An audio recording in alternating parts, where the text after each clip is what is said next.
Well, Brian, thank you so much for taking the time to join me. I'm really looking forward to this. Yeah, it's going to be a lot of fun.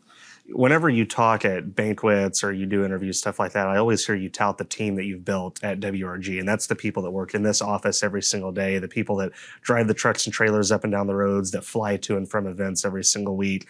You're a businessman. What does it take to build a team that big that's so successful at what they do? Well, it's taken a long time to get there, and I think you have to paint a vision for them that they believe in. Honestly, that's what you have to do in order to keep that team motivated and keep them energized about what they're doing, and then make it ultimately a great place to work. So you've got to continue to redefine what that success looks like for each of them. They each have different goals and objectives, but the team we have now is so amazing. It's been that's the hardest part of being a leader, is getting your team together and then getting them moving in one direction and working together to achieve success. And then for me, over the course of the years, you end up doing a lot of this stuff along the way. The hard part is letting go and letting your team do it, and getting joy from their success, not having to do everything. For me, I don't have to do anything anymore. I can help and guide, and that's sometimes, as a doer, that's hard to let go of some of that stuff. But the team I have in place now, they run the show. And as I talk to people, I can't possibly do everything that my team gets done. I can't possibly do it as good as they can because they're so good at what they do. And I just need to make sure that they understand what the objectives are and what the vision is, and paint them and give them the tools to succeed, and then step back and let them do their job. I've wondered since I started working here, how many full-time employees are there in total at WRG? Well, we're right around 90 right now. 94, I think, is the number at this time. And it's been as high as 115. It's been as low as 37. So it's been all over the board. But right now we're around 94 full-time employees. And I think in the heat of the summer, we had 350 people that we paid in 1 week.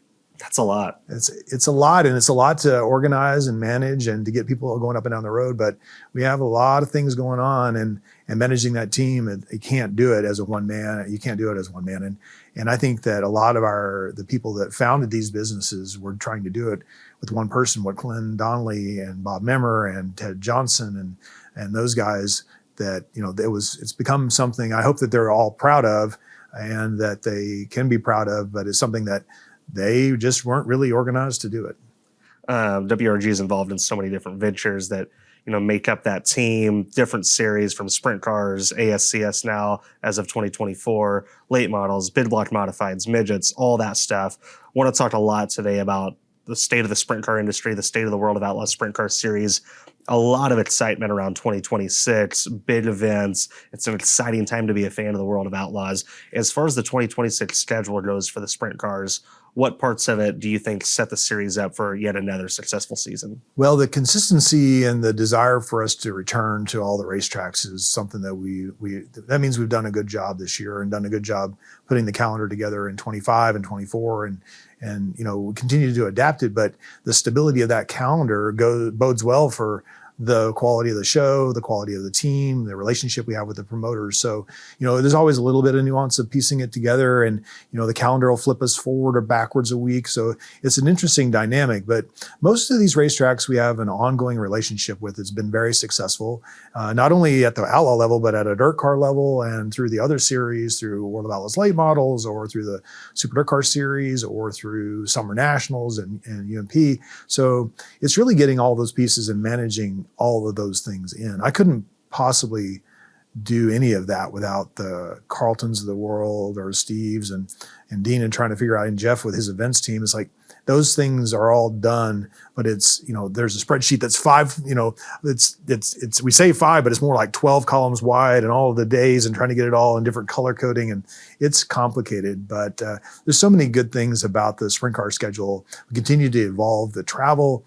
Everybody knows how expensive that is, not only for the teams that are going up and down the road, but for our staff, and how we coordinating on in and out of Charlotte, how we shuffling merchandise out, how we doing, our TV production, all of the trailers and shuffling all those pieces. It's complicated, but the beauty of it is that there's desire for our shows, and we continue to do that well, fill up grandstands, and that makes it easy when you have people that desire what you are doing. At the beginning of that, you mentioned consistency in racetracks. So next year, the Outlaws for the sprint cars will have 9 races at Knoxville, 8 races at Huset's, 6 at Williams Grove, and 6 at Valusia. What are the driving factors in going to certain racetracks so many times, multiple times throughout a season? Right. No, those are cornerstone racetracks for us. Valusia, clearly we own Valusia. There's not too many better places in the U.S. than in February, and Florida in February, and some in January now with the other series. So it's important to have all those pieces. Those are great partners, cornerstone of geographies. We've made significant investments in those racetracks, not only through the World of Outlaws events, but through the Dirtvision broadcast of those shows and building a fan base that can support that many shows. I don't have any interest in going to those races unless the fan base can support them and the sprint car fans can support them. And those tracks have reinvested back in our events through big prize money, continue to invest in the infrastructure, the safety of those racetracks. And candidly, it's because the fans want us there. Let's talk about California. It's been talked about a lot the last couple of weeks and months. As recently as 2022, the series had 11 races scheduled in California. 2025, there were 4 races. It appears to be around 4 for 2026 as well. It's a historic state for the series, and it seems like the series presence there has declined a little bit over the years. What are some of the challenges of California, and overall, how do you assess where the series stands there? Yeah, no, the series has had a great history in California. At one point, we made 3 tours through California. Go out in the spring, we go out there after Knoxville, and after the National Open, we'd go back out to California. So those days have come and gone. We'll have another 4 dates in California. It's hard. California is a very important marketplace. It's a huge history and legacy of race fans. Their tracks are hard. They're a lot of fairgrounds tracks that are dealing with dynamics inside the communities that are make it difficult. Their fares are taking up more time. So it's a difficult dynamic. But California is a huge marketplace for us, and we'll be back there. It's just how to continue to navigate that and get it right, and try to manage how expensive it is to operate in California. California is a huge market for our sponsor, Nos and Lauren, and it's important for us to be out there, and we'll be in California. It's just making sure that we're doing it the right way for what the fans need and what makes sense from a series perspective. Are there any new markets that you'd like to see dirt racing in general go to for any series? There are some markets that have been a lot of fun in the past. We had a great time at Nashville, a very expensive weekend in Nashville. 2 weekends at Fairgrounds. It was a great time. We had a good time. It'd be great to be back in there. It's the marketplace. Again, we have so many demands for the weekends. You can't be in all these places that people want us to be at. And then unfortunately, when you start squeezing the calendar, particularly after Knoxville, which is where we lost our weekend, it makes it really hard to get out to California in a way that makes sense for us to have the big Labor Day show, get back for the National Open, and all those pieces. So it's just, as it moves back next year, we'll have some more opportunity to spend some more time in California, I hope. Over 60 races on the World of Outlaw late model schedule next season. And it just seems like since Steve Francis has taken over, every year they up the ante a little bit in terms of the amount of times they race and the new markets that they go to. A couple of years ago, whenever Steve came to the World of Outlaws late models, did you guys have that conversation about increasing the amount of times that series races a year and increasing their presence? Right. It's an interesting dynamic. There's a lot of racing on the late model side, but our teams have asked us to put a few more races on the calendar because it's financially more viable for them to race with us. We put together good prize money, good tow money, same thing for all the series. We want them, we're going to have to meet the needs of the people that were racing with us and the fans and the tracks. And that balancing act is hard. So what Steve is a great ambassador for the drivers and the teams to help me grow my understanding of what they need. So, we have track operators that are helping us. We have different versions of the series, people that have worked with the series. But Steve's a racer, been a racer his entire life, knows the promotions through friends of the family. So Steve's really, he is listening to the demands of the marketplace and trying to figure out how we do it. And this year we're going to schedule a few more races because the market wants it. The fans will support it. And if they do, we'll continue to do that. But Steve has helped stabilize the relationship with the racers and the racetracks, and is a huge advocate for late model racing. You mentioned, following what the market wants. And I think one of the things that the Outlaws are so good at is staying true to who they are, valuing tradition, valuing things that not just one series, but the whole company has always done. Whenever it comes to things like formats, scheduling, new rules, fan and viewer experiences, how do you know when the company needs to rely on a traditional route, do the same thing it's always done, versus take a chance with something new and innovative? And this is across all series. No, it's more of a mindset, doing the right thing for the right reasons. You got to continue to think about that. What's fans first is always heard me say, people in the grandstands, what do we need to do? What's the fairest way to do this? The most consistent way, so that we can create what people know what they're going to get when they come to the World of Outlaws show. And that's what I want. So we have race fans that know that. And it's a constant evolution. I'm not going to put my head in the sand and say we don't need to change anything for the sake of history or the legacy, but the world needs different things, and we continue to look at that. The racers would love to race straight up all the time, and their fans would hate it. And the no draw and the other pieces, I hear all of those pieces. And as a fan, my heart gets pulled in different ways. Though that was boring. I feel the same thing that all the fans do. Is like heat races. What are we going to do with the heat races to make them better? We want to invert them. We can't invert in a way that which the fans want us to invert them at the place where the track is most likely to be the hardest to pass, which is not really fair to people that are trying to make a living up and down the road. So it's like all those things have to come into play. And, I'm not going to make a change for change's sake. It's going to be a change that I think will put on a better show, that give the guys who have a faster race car a chance to pass race cars. And that's what our goal is. And I'm not going to change just to change, make a lot of changes on the rule book for safety's sake, but not a lot of others. That's been the stability of 410 racing in my mind. We've kept that rule book very, very, very consistent across the years. We're adding safety and adding different pieces and continue to evolve that. But I think that's what's given us some strength in the 410 class, and not changing a lot of those rules just for sake of change. Let's talk about the dynamic of sprint car racing between the Outlaws and High Limit. Through 2 years of having two national series, the sprint car industry seems capable of supporting two national series for now. In the long run, 10 years down the road, is that still going to be the case? Well, the jury's still out in my mind. In some markets, you can support that. In some markets, you can't. And we're going to have to figure out what those are.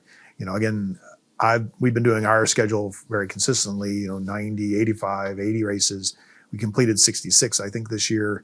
It's, so the market is going to continue to move. And unfortunately, I don't have control of all that anymore. So you kind of have to, we're going to do our part and need everybody to do their part as it relates to saturation of marketplace and how much you confuse the race fans and where we're going to go. And I don't think that the world is sorted out yet. So, we're going to continue to do what we're doing, and they're going to continue to do what they're doing. And we'll, if we find a spot that all works together, that's my goal, is the health and success of sprint car racing well beyond my years. And that's my goal, and that's the way we'll be operating. But, I think the jury's still out on how many of these things can happen.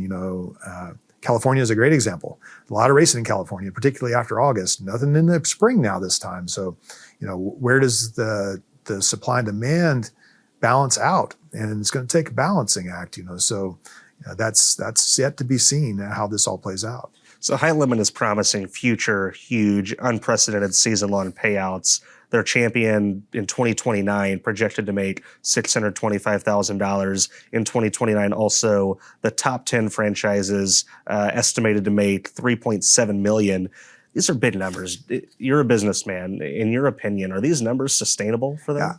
My math doesn't math in 2026, 2025. That isn't math for me. So I'm going to continue to watch that, carefully. There's our venues that we go to, minus Knoxville, minus Eldora, minus Charlotte. Houston has a big venue, but these venues are, if we're butts and seats, that doesn't match my butts and seats model. So, I'm not going to become a broadcast-driven company. I want to be butts and seats. The broadcast is an incredible component of what we have now, but it's not what we're trying to do. I want people to enjoy sprint car fans in person. I want them to the racing in person. So, from that perspective, in the current world today, I can't imagine how that works. But I'm optimistic that sprint car racing is going to grow.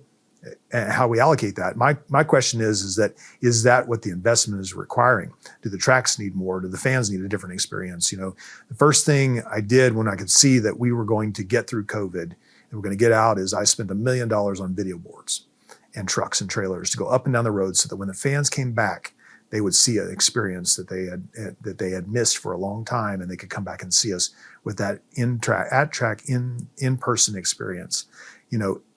I don't know if the top 10 teams need that much money in 2029. I can't tell you, but I'm going to continue to evolve and figure out what the sport needs so that the fans can enjoy it and the teams can be successful and the tracks can be successful and World Racing Group and the World of Outlaws can be successful. Let's talk more about the teams and the drivers a little bit. What is your plan to keep the World of Outlaws the best financial option for them?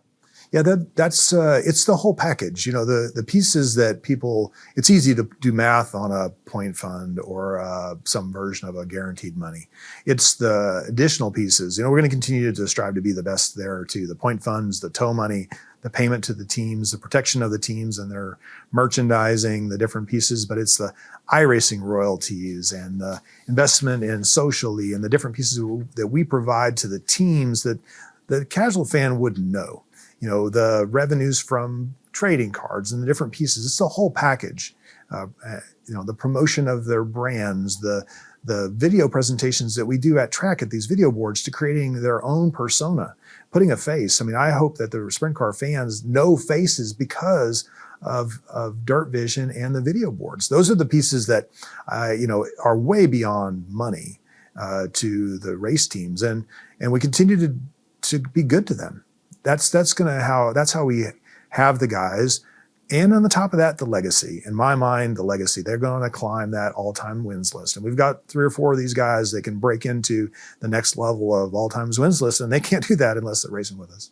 Over the next couple of years, is there anything you can do to reward the teams that have stayed loyal to the Outlaws since the split the last couple of years? I continue to try to do that. We continue to have, again, it's all those pieces that we're building around them, helping them build a brand, understanding. What David and David is doing a really good job with his social. He understands that the commerce can happen, a lot of commerce can happen away from the racetrack. Relying on prize money alone, you're missing the boat. And a lot of our guys are understanding the businesses of racing that are not just prize money and point fund money, and it's all those other pieces. But for me, I want the teams to be really proud to be part of the World of Outlaws team. And when everybody pulls in the pit area, they're all World of Outlaws teams. So from my perspective, but up and down the road, it's again, keeping this successful inside the family and keeping it successful with our racetracks. All that's balanced in. I want the drivers to be really happy that they are part of what we're building and they share the vision. I want them to share the vision that we do. They're going to be sprint car racing 25, 30, 40 years from now in front of full grandstands. You told me just before we started recording that the Outlaw teams were given the platinum agreements for next year, that they have the choice to sign. Can you shed any lights on if there were points fund, tow money increases, and what those teams might be looking at for next year? Yeah, no, the same thing that I talked to the platinum teams, at the driver's owner meeting back in Charlotte. They know how much I'm increasing the point funds. It was told to them, and thankfully they share my opinion. The real business happens behind closed doors. You don't have to publicize all this stuff. They know I'm bringing 400,000 more to the point funds, mostly in the top 10. It's going to be spread out. They're going to feel good about it. Our tow money is still, $1,000 a night for the platinum teams that were there last year. Those are all good money. Nobody's paying that kind of tow money for everybody. The new teams will have a package together.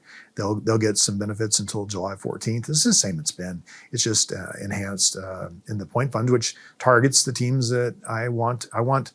I close the gap between first and second in the point funds because I want those guys racing for wins, not points racing. They're going to points race. I'm not going to change. We're not going to do something silly to manufacture a chase or some version of that.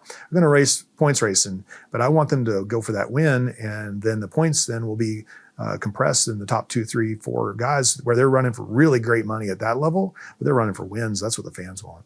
You mentioned the $1,000 tow money, which is the highest in the industry. High Limit claims to merge their tow money into their points fund as a part of what they now call the High Roller Club. They originally called it the charter, the franchise system. 2016, NASCAR introduced its charter system. 10 years later, they're deep in antitrust lawsuits between the teams and NASCAR. The new teams are having to pay tens of millions of dollars just to have a spot in the race. Again, you're a businessman. Is introducing that charter/franchise model to sprint car racing a good idea? I'm not sure I share that version of it being a good idea yet. I don't know. Again, they're meeting the needs of, who are they meeting the needs of? They're meeting the needs of 10 teams. They potentially could do that. Is it meeting the needs of the rest of the industry? I don't know that answer. For me, we have posted prize money. We have been fair. Come and race for it. I write you a check. And $225 million later, after all that, I think it's okay right now.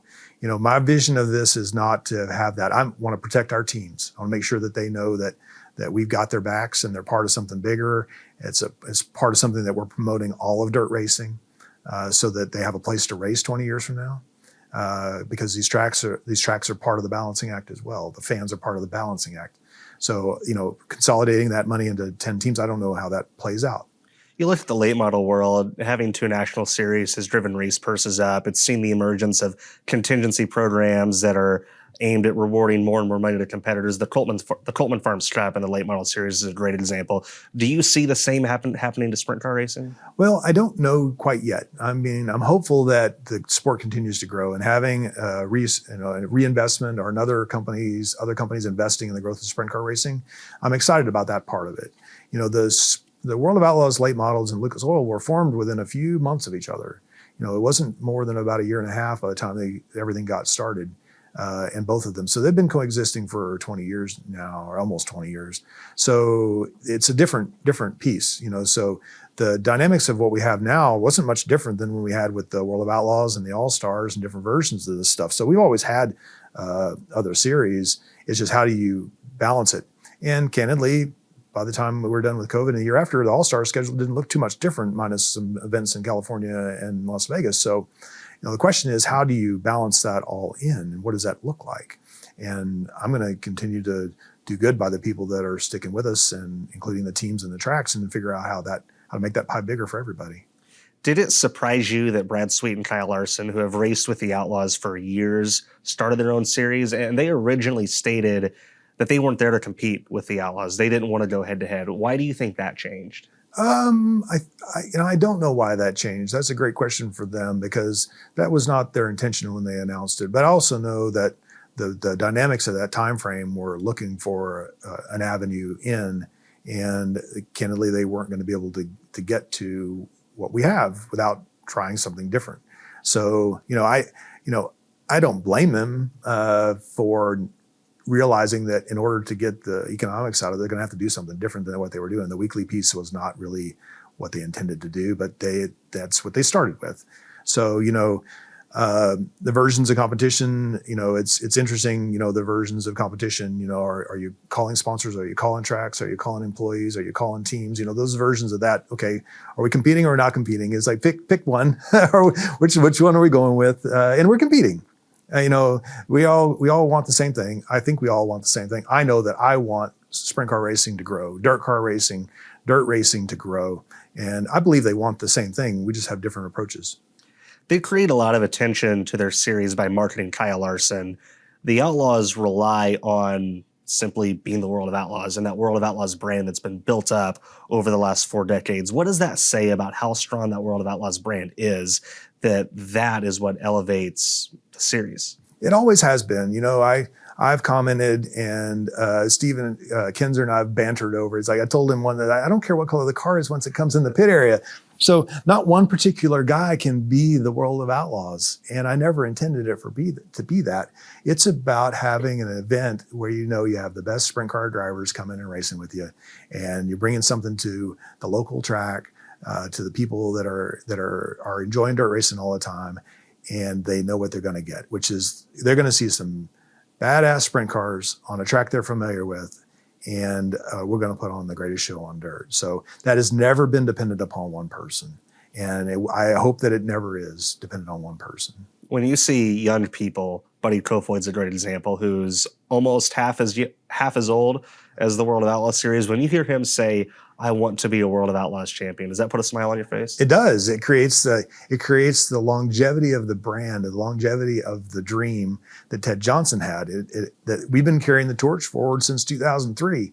So that makes me feel really good about the sport. I can see it coming in our investments in Millbridge, and the investments in the weekly stuff all across the country. Those are the pieces that make me proud of what we're doing for all of dirt racing, but also gives me a lot of hope and optimism about the future, about what it is. It's the buddies of the world. It's, we've seen the changing of the guard. I've had a chance to see Steve and Wolfgang and Sammy run. I watched the changing of the guard when Donnie was doing it, as Brad did it, as all of the friends, back in the day. Unfortunately, I've seen a lot of the passing of the Ted Johnsons. I got a chance to sit down with Ralph Capitani and sitting down with the John Padgens. And to a lot of our fans, that may not mean anything, but to a lot of our older fans, I'm bridging the gap between those people and the new promoters and the new pieces. So having had a chance to sit in the infield with John Padgen and Ted Johnson at his last race before he passed is like, that's meaningful to me. I carry this stuff forward because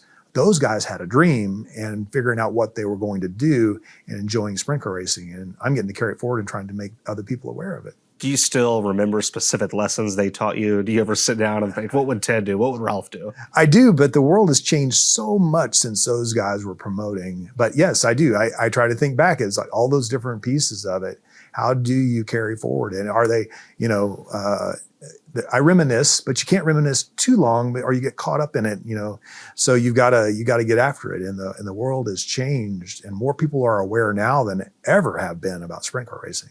Let's talk about Dirtvision a little bit. How does the fact that WRG owns Dirtvision, in addition to the series, allow the company to reinvest in dirt racing? So Dirtvision has allowed us created resources. I've said this many times. One of the things that ran Ted over was the live TV. I mean, when we bought the World of Outlaws, there were 7 employees and was trying to do, and I candidly believe that the world would have taken more of the World of Outlaws had it been ready for it. And live TV has always been a challenge. You can't fit our world into a segment and then tell them to stop racing and we're going to come back and when the commercial's over. So, or we could miss half the race in a commercial break. So Dirtvision has allowed us to adapt live TV to our sport and not affect the at-track experience. But Dirtvision is the way to the future of awareness. So we can control the messaging, we can control the distribution, all those pieces. We can, manage the content, create the stories, and then create commerce away from the racetrack. And not owning Dirtvision, we would have to be in a different spot right now. About 5 to 10 years ago, and I don't think this is talked about nearly as much nowadays, but about 5 to 10 years ago, there were questions, is streaming going to take people away from the racetrack? Personally, are you happy with the balance that the Outlaws and all of WRG have found between pleasing its at-track crowd, pleasing its broadcast crowd, and using the broadcast to drive people to the racetrack? Are you happy with that? I'm happy, but I'm not sure that we're done yet. So it's going to be constantly evolving. The version of this that I was focused on was worried about the Dirtvision broadcast for Williams Grove Speedway, keeping people from coming that are in the Williams Grove area from coming to Williams Grove. It's like, that's not really the problem. The problem is that the people that are close to Williams Grove maybe they can watch Williams Grove, but they can watch 2 more sprint car shows every night during the weekend. And now they're not only missing, they're not going to Williams Grove because they're watching Williams Grove. They have 10 sprint car races. If you wanted on TV that weekend, like used to when I was growing up, or when, even 7 years ago, 5 years ago, there might've been 1 sprint car race, 2 sprint car races on streaming. And that is a dynamic that we all have to balance in. It's not just, what are we doing? That's why all those shows have to be compelling. They have to be entertaining. And one of the reasons why we have plenty of racetracks that come to us wanting to be on Dirtvision. But I can't have all the tracks on Dirtvision because I need the product to be good.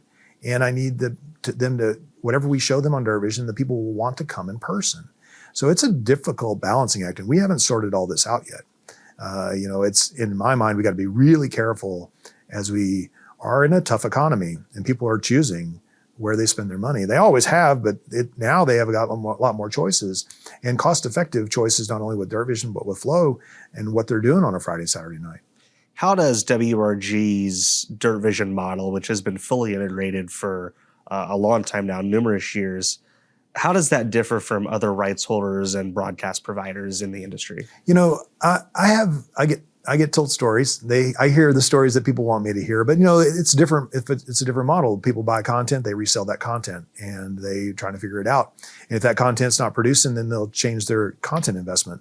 That's not been our strategy with Dirtvision. Our Dirtvision has been to reinvest in places that are investing their cornerstone pieces. We're developing a fan base so that when we travel through with our touring series, that we have a relationship with that fan and they come to the racetrack. So that in my mind, the other models, buying content, now rumor has it they're taking ownership interests in the other series. I don't know that for sure. That's, rumor has it that they're owners in some version of the Lucas Oil series. I don't know that for sure, but they'll understand more of the dynamic if they get into that position. But our position has been based in that the Dirtvision revenues are going to get reinvested back in dirt racing. Other streaming companies, and it's not just Flow, it's other streaming companies and it's other competitors. Some of them are funded by venture capitalists, and you can make the assumption that at some point those investors are going to want to return for their own pockets. With WRG and Dirtvision reinvesting their profits back into the sport, how important is that to the industry in your view? In my mind, our ability to manage it where the sport needs it, that needs change. Those needs change, whether it's a particular track, a particular event, a set of points funds, a set of tow money, all those things, being able to manage those and redirecting them, those are very valuable tools when you're trying to grow dirt racing. Now, some would argue that I should focus more on sprint car racing, or I should focus more on late model racing. I should spend more money here. I should be doing. So those are all hard balancing acts. And as people redirect those, I have a more holistic view of the world. Trying to balance it all in, understanding that I have to have a racetrack to go racing at, and we have to have race fans there, or they don't sell merchandise, and the people don't sell hot dogs, and that's commerce lost. One of the expenses that makes it hard to do sprint car racing right now are engine costs. New engines are around $80,000, and they're scarce in quantity on top of that. How does the industry need to navigate that? It's difficult. I'm doing everything we know how to do to make sure that we're not making changes that cost people money. So, I've had different versions of this. I've tried to save people money along the way. Rule changes don't ever save anybody any money. So that's a fundamental. That's my firm belief. We add crate motors to sportsmen. Now they're driving bigger feather lights. It's like a water balloon. You squeeze it in one place, they spend it someplace else. So my job is to make sure that the money doesn't show up on the racetrack. But I have this analogy. Two different versions of the story I'll share with you. The racers are going to spend 100%. Everybody spends the same amount. Everything they have to allocate racing, they're going to spend it. And, when we were talking about buying sprint car motors for 30 grand, I was buying a dually for 30 grand. I'm pretty damn sure you can't go buy a dually for less than about 85 or 90 right now. So, I'm pretty sure the last couple trucks I bought for World Racing Group were that price. So it's all kind of relative. It's expensive. Don't give me, and I would do anything I could to turn the time back and stop it, but I can't. I'm just trying to do the point where you can spend 90, you can spend 60, you can bring an older motor. How do I make it where it has less of an effect in the racing product? As long as I can remember, the Outlaws and dirt car, whether it's in open wheel racing or fender racing, WRG has always been the leader in rule changes, safety innovations, and stuff like that. Do you see that as your goal for the company to continue to be a leader in those aspects? I want to make sure that we're on that edge. We have the most resources, the longest, the most. I think we have the most to lose if something isn't done right. So I'm going to continue to make our investment in that. So we have resources. Luckily, where we're located in Concord, we have NASCAR resources. We have technology resources. We want the same thing, and we've led the safety council many times. We want to move those things forward and make it make sense from that perspective. I want to continue to lead. Sometimes on the late model side, with us having the two series, is difficult sometimes to make massive changes that we need to make to save some aero, do some chassis things that need to be done. So the more we can be in lockstep on that piece, for the first time beginning last year, we had a deviation from that on the 410 side, and I'm not sure what the effects of that longer term, but having a unified rule book is an important part. But we'll continue to lead. We put in technology this year with data recorders so that we can measure some of these accidents. We're going to continue to learn that. We spent some money on testing for tubing to figure out what are we dealing with on the tubing manufacturing and the other pieces. I'll continue to lead on that because I think it's important for the long-term viability of the sport. WRG purchased ASCS in 2024. What have you learned since that venture started? ASCS was important to me growing up in Texas. So, we had, in Texas, it is a brand name that was very, very meaningful. And then a lot of our guys that are meaningful to me grew up through the ASCS and still do. We had a great banquet this year celebrating it. I've learned that the world needs an affordable sprint car race that has names that'll draw. I've 305 raced, I've 360 raced, and they both have a place. The hard part is figuring out how to balance it in. A lot of the demand in the middle of the country was really because the ASCS kind of was faltering a little the last 4 or 5 years. If they had been stronger, I think we wouldn't have had necessarily as many of these $100,000 sprint car shows that the tracks really can't afford. So from my perspective, fans first. What do the fans need? What do the tracks need? They need a show that will be different than what they're used to, and flat. They're sprint cars. They're awesome. It's an important part of it, and we're going to learn how to get this thing back on its feet so that we can continue to groom, train tracks, train officials, train race car drivers how to be the peak of their performance and potentially race with us at the World of Outlaws. One of your biggest projects in early 2025 was putting new clay on Valusia Speedway Park. How did that turn out? Can the sport look forward to Sunshine Nationals and Dirt Car Nationals? I sure hope so. All the feedback we've gotten has been good. I enjoyed doing that. We've resurfaced that track 3 times since we've owned it in 2005 with marginal success. For the first time, the farmer that opened their property up to create a 2-acre pond, and it's what it takes to put Valusia, clay on Valusia, agreed to open it back up for us. So we've got the original black clay, no sand, no rocks. I worked that property for 3 weeks to get my tractor therapy, and I can't wait to watch it race. And Kenny Schrader is racing it at the Rudiment, and I can't wait to get his feedback. So I'm excited. I think it's gonna be as wide a Valusia as we've ever seen, and as slow a Valusia middle as you've ever seen, which should make it spectacular. Watching the weekly shows there on Dirtvision throughout 2025, they were just incredible. We've talked about a lot. You have your hands in so many different aspects of this industry, the business side, rules, track surfaces, schedules, taking care of all the different series. What does it take to be knowledgeable in all of that? Well, it takes the first question. I have to have a good team, because I can't possibly do it all. So my job is to put together the team that I trust, set them on an objective, and turn them loose and let them do it. So, I am blessed to get to do this for a living, and blessed to have the people around me so that I can do this. And I want people to set them on their task and enjoy their success and watch them do that. But when somebody from your team comes to you and you need to make a big decision, you've got to have knowledge of, all those different things, don't you? I do. It's enough to give them some guidance. I call it guidance and resources. It's a challenge. I don't know what the days hold a lot of times. I'm going to have this, I'm going to do that. I'm going to get this phone call. We got a scheduling problem here. What do you think about this idea at this racetrack? Can we do this? What can we do with a sponsor? My day is so diverse that it's sometimes hard to keep up with, but I enjoy everybody around me and the people. We built great relationships in the industry, and that part makes it very rewarding. You grew up a race fan, you race yourself, and now you've spent the last, since 2003, shaping the future of the sport and the present in a way too. If you told your younger self that you would have been the owner/CEO of WRG, and if your younger self watched you do this interview right now, what would he think of it? I'd think that was nuts. I don't know. I'm a finance guy, got it together with some private equity. So I've dealt with private equity. My business partner, we've known each other since 1999. We talked about that. It means we had just turned 30 when all this stuff started.